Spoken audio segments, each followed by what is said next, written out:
Hi, you're welcome to Photographics Academy. Today we are going to be learning how to fix these blemishes right inside Photoshop. So if you get an image that has a lot of blemishes, what is the best practice to go about it? How do you go about removing the blemishes to still keep your image as realistic as possible? That is what we are going to be dealing with today. Please, before we start, make sure you click on the like, subscribe, and notification button so that you can get notified every single time we drop a new video. So what's the first thing we are going to be doing? We are going to be trying some blemish removal tools in Photoshop. Of course, it's not one that is going to do this. We're going to be mixing one or two things together, and at the end of the day, we'll get a very clean result. So what's the first thing we are going to be doing? We are going to be taking care of the big blemishes. Let's just take care of the big blemishes. So to do that, we're going to be using uh, our patch tool. So just zoom in a little, take care of this one, like this. Just somewhere here, place it there, take care of this ones, like this. Just go around those big ones that looks quite big. Just take care of them. All right, so this is this one here. Just look at this, fix this, take care of this. Hold on. All right, so this is it. Just take your time and take care of the big blemishes. See this one, quite huge. Let's place it somewhere here. And that's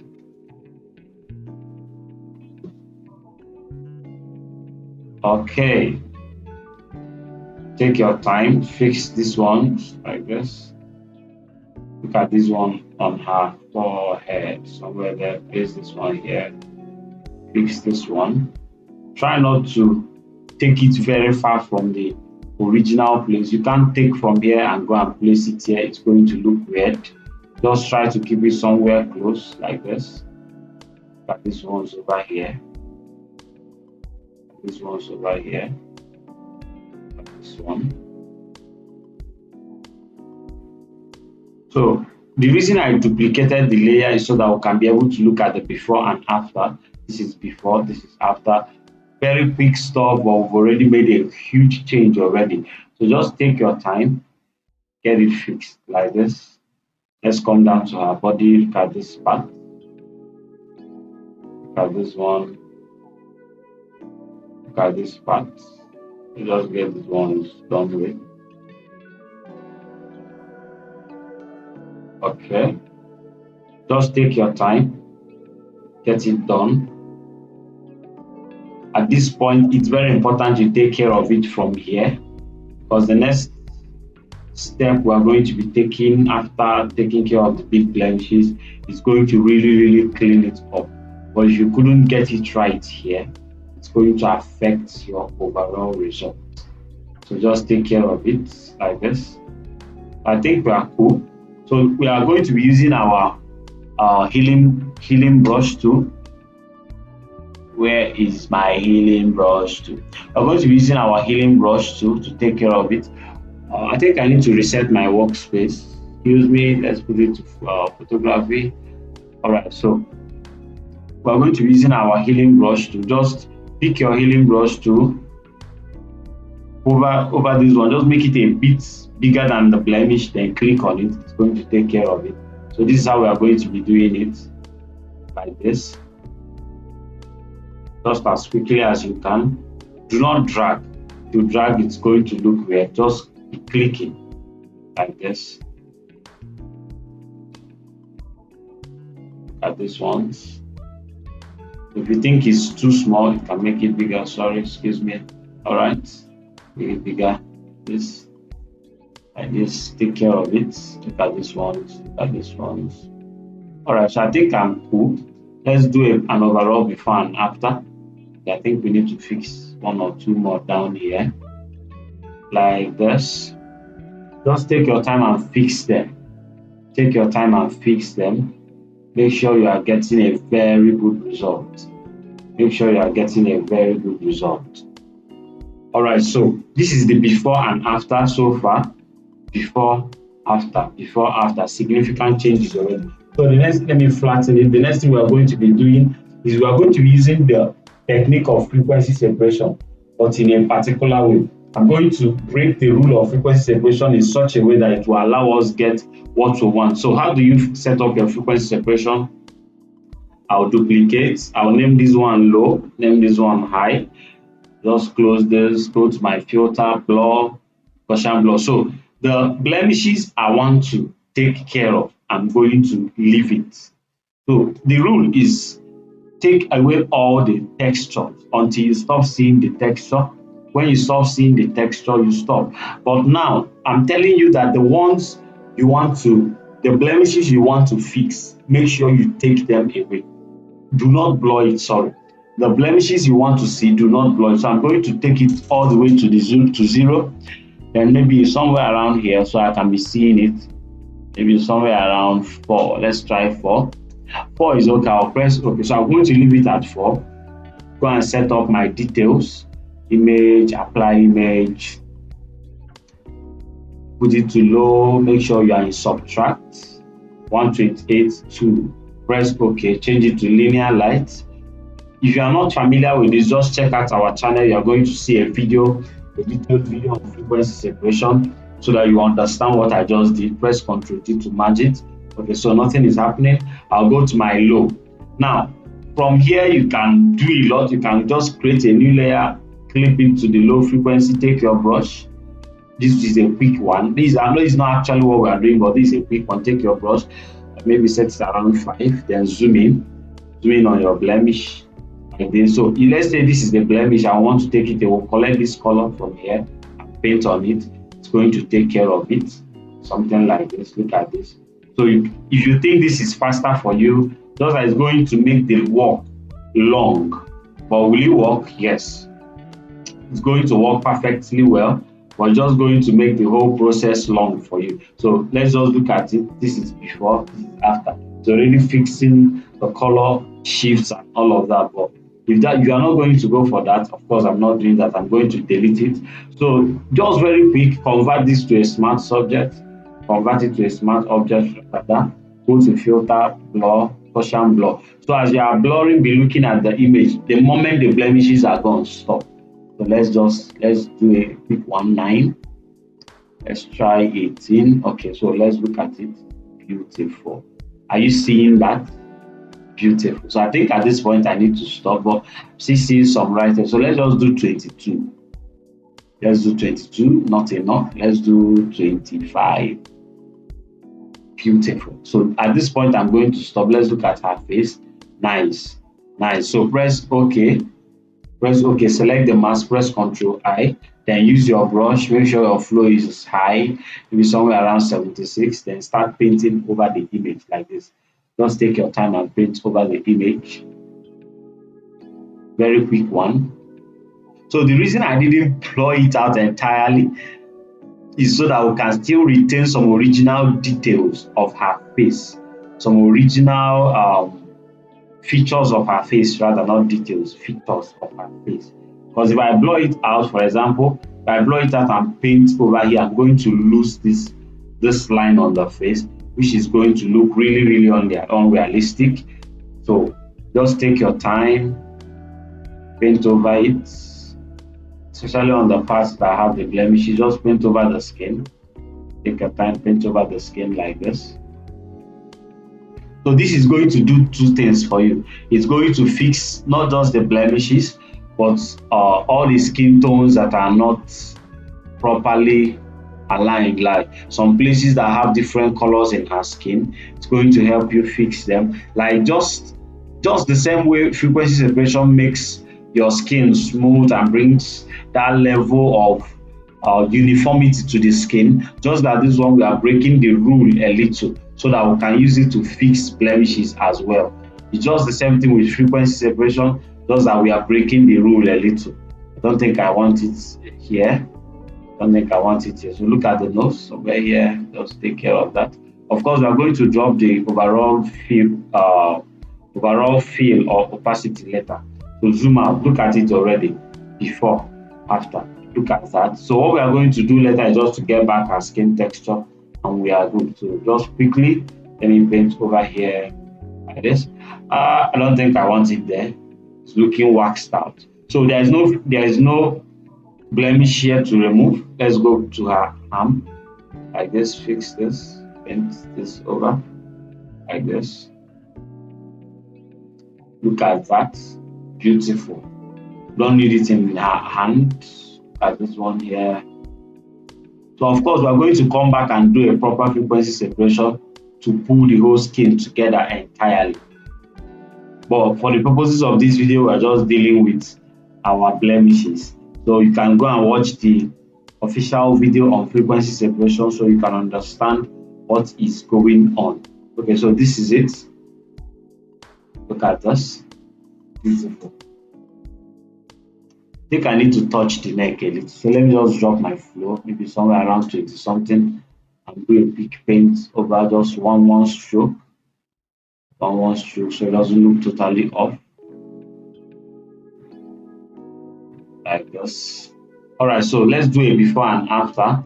This is before, this is after, this is before, this is after. So I think it's too much. I can duplicate my detail. I can duplicate my high layer to make the details pop out. Look at it. It's now having realistic skin in textures. I can just reduce this just a little like this. So we don't lose the details in her skin. So this is it. Let me do an overall before and after. So this is before.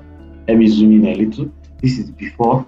This is after. This is before. This is after. This is before. This is after. So at this point, I can flatten the image. I can now come back for my proper frequency separation. So let's do a proper frequency separation to uniform the whole skin together. So just repeat the whole setup, but this time obey the law of frequency separation. Just excuse me. All right. So hi. Going to close this. So at this point, I'm going to blur it out properly. So I'm just going to use somewhere around 8. Somewhere around 8. I'll press OK. Open my high frequency, go to my image, apply image. Every setting should still remain the same. Go to my normal linear light. So I'll use my lasso tool to just run a quick frequency separation on her. So look at this place. Take this out like this. Beautiful. Go to my filter, blur, Gaussian blur. So I'm going to blur it out until her skin tone begins to form for me. I think I want it at 37. Press OK. Press OK. Here is looking quite not good. Nice, beautiful. So just take your time. Use your lasso to go around the skin like this. Go around the skin like this. So if you think you've done too much, right click, go to Fade Gaussian Blur and reduce the opacity. Or you can press Ctrl Shift F. It's going to still give you the same result. That's the shortcut, Ctrl Shift F. For example, think it's too much, Ctrl Shift F, it loads it up. But it's not too much anyway. Somewhere here. Okay, look at the nose. So place it here. Of course, we are going to drop it in the nose. Ctrl Shift F. Drop it a little so we don't lose her nose. A pointed nose. Alright, so look at this. Beautiful. I think I need to fix here manually. So I can use my mixer brush. Just select my mixer brush tool. Where is it? This is my mixer brush tool and paint it over this area. Here is looking quite unnatural and uneven for me. So I could just paint it over this area like this. Alright, so go back to my lasso tool. The hand is cool. The hand is cool except for this area. So I'll just. So the essence is just to make the transition smooth. Nice. Just to make the transition smooth. Transition between the highlight and the shadow, not necessarily to paint the highlight into the shadow. Like this. Beautiful. So come down to the neck. Yes. So I actually did this process because of the neck. It wasn't looking quite nice. I couldn't leave it like that. So I'm doing the frequency separation because of the neck. But I think we finished our blemish video the moment we flattened the first one. So if you are here for just the blemishes, you could just stop at that. But if you need to step it a bit higher, then you need to watch it to this point. That's nice. So if you notice, I'm not taking away this line, but it's going to look unrealistic if we do that. Look at the hand. Look at the hand. So we're going to do a general one just like this. Just take it up, down. Then we'll drop the opacity because it's going to take away her hairs. So just drop the opacity in such a way we can still see the hair and make sure we have a smooth one. Look at this place. Beautiful. Nice. Okay, so the arm here like this, they paint it up like this. Then we'll drop the opacity because it's going to be too much. Drop it right here like this. Drop the opacity once again. So we are going to go back and look at it. So this is, oh, so sorry. I should have grouped this, but it's still giving me the same result anyway. I should have grouped that. So this is before, after. So this is it before the frequency separation, after the frequency separation. So we are getting a better transition. So one more thing we need to do, we need to match her skin tone. You notice there are some irregularity colors in the skin. So let's flatten this. There are some irregularity colors, so it makes me look like it's not realistic. So we are going to match the skin tone. How do we do that? Just go to your gradient map very quick. You can use any technique. You can use your solid color, you can use your gradient map. But I think I would use my gradient map so I can get.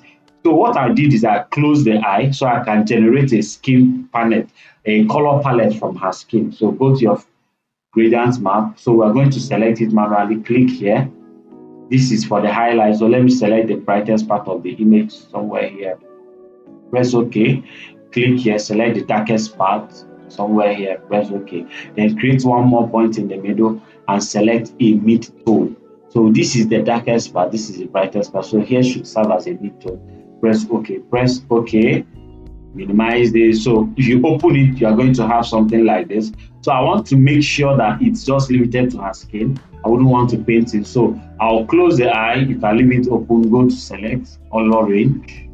Color range. So it allows you to target just her skin. Already we are in sampled color. It's selecting some part of the skin. So go to plus and add up.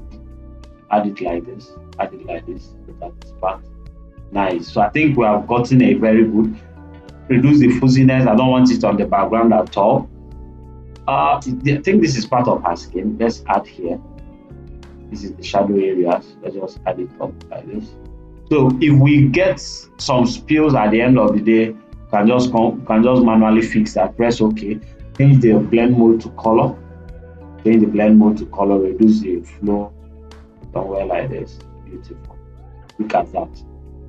Look at that skin tone. It's already matching. Let's take our brush and remove it from the places we do not want it. So zoom in, do before and after. So I don't think I want it on her lips. So I'll just take it away from her lips. Use a black brush, increase your flow, and paint it away from her lips like this. So I don't want it on the lips. That's why I'm taking it away. You can put it to 100. So you can be seeing all the places it's touching that you do not want it to touch. I don't think I want it on the lips. Fix that. Don't want it on the teeth as well, so I'll take it away from the teeth. Go to the eye. Make sure it's not spilling in the eye. Look at it inside the eye. Put it inside the eye. You don't want it here, but want it over the eye like this. Beautiful. Look at that. So zoom out. Check the hair. I think I want it here because let's see before and after. When we drop the flow, it's going to really take care of that one. So paint here in. We want it here. So what we are trying to do is that we are matching the skin tone.